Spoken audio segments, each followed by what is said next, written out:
Jokowi datang, ini ijazah saya yang asli kok. Mana yang palsunya mana? Kan selesai. Kok kenapa berbelit-belit begitu?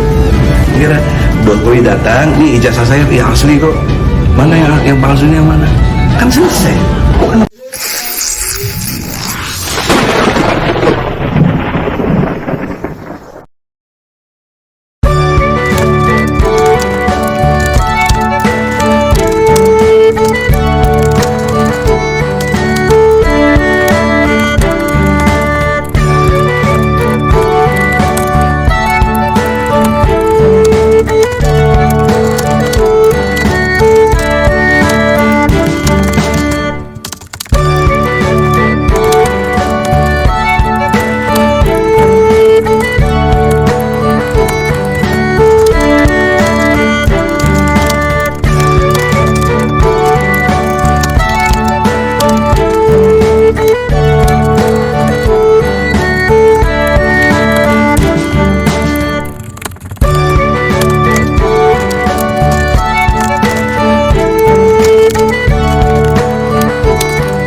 Assalamualaikum warahmatullahi wabarakatuh. Om Swastiastu, Nama Budaya, salam kebajikan, salam rahayu, selamat datang, selamat berjumpa lagi bersama Gus A dalam channel Tanda Tanya Politik, semakin gila semakin asik.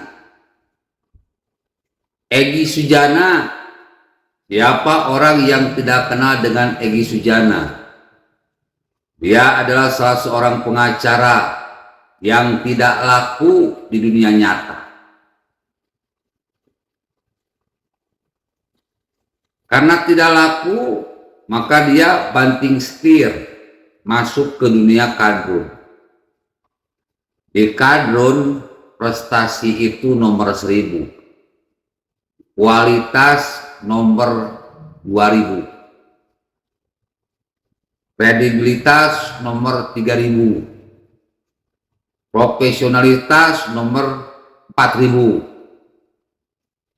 Di kadrun itu cuma satu yang dibutuhkan. Di dunia kadrun cuma satu yang dibutuhkan.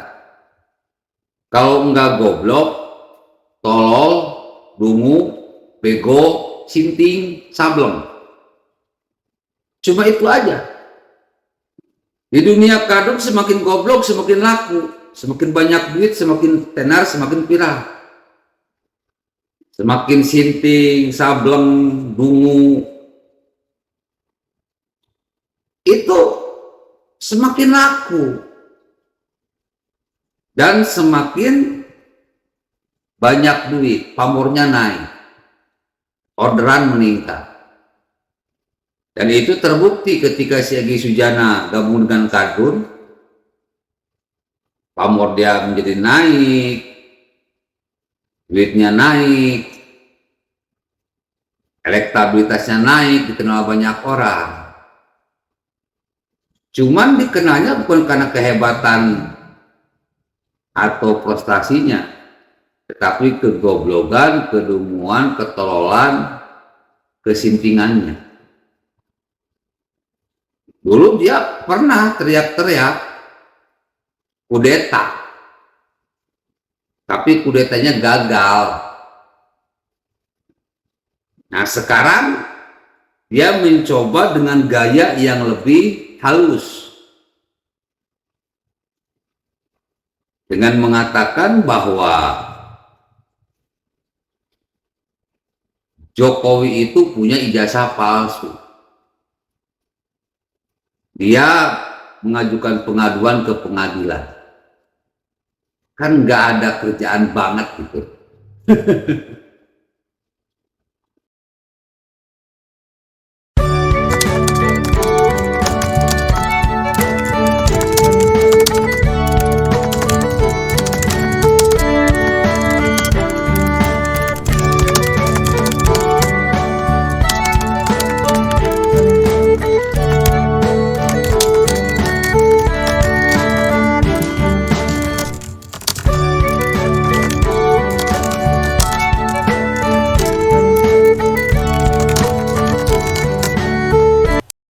Ada sebuah pertanyaan, kenapa sih mereka khususnya Egy Sujana, mempermasalahkan tentang ijazah Jokowi palsu dengan berbagai macam tek-tek bengek hingga tek-tek bengok. Saya yakin kalian terheran-heran, bingung, kok bisa gitu? Orang yang sudah melalui berbagai macam pilkada dan pilpres, tahu-tahu sekarang dipermasalahkan masalah ijazah palsu. Kenapa tidak dari dulu? Harusnya kan dari dulu aja, ketika mau jadi calon wali kota, mau jadi calon gubernur, mau jadi calon presiden. Kenapa harus sekarang-sekarang? Kenapa baru sekarang-sekarang, nggak dari dulu? Jawabannya adalah ini strategi, bos. Strategi mereka ingin menjebak Jokowi agar melakukan sebuah tindakan yang salah, sehingga kesalahan dari Jokowi ini akan dipermasalahkan dan akan berujung kepada kudeta atau pemakzulan. Jadi mirip seperti kasus Ahok dulu. Jadi kesalahan sekecil apapun akan mereka cari. Kalau tidak ada kesalahan, maka mereka akan buat bagaimana caranya lawan politiknya salah dalam melakukan sebuah tindakan atau kebijakan. Jadi ini strategi. Jadi hati-hati buat Pak Jokowi. Pak Jokowi tenang-tenang saja. Biar Gus A yang hadapin manusia-manusia brengsek seperti si Egy Sujana, Rocky Gerung, Refli Harun, para kadrun. Karena orang-orang brengsek kayak gini harus dilawan dengan orang-orang yang jauh lebih brengsek.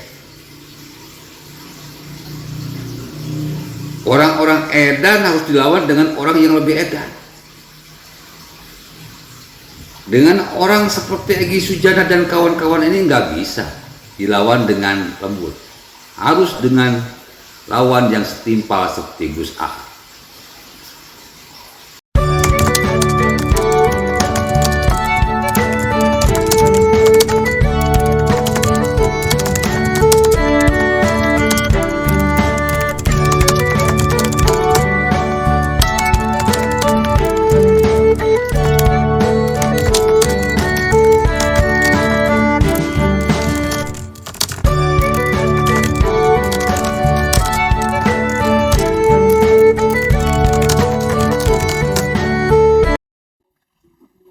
Banyak yang protes kepada saya.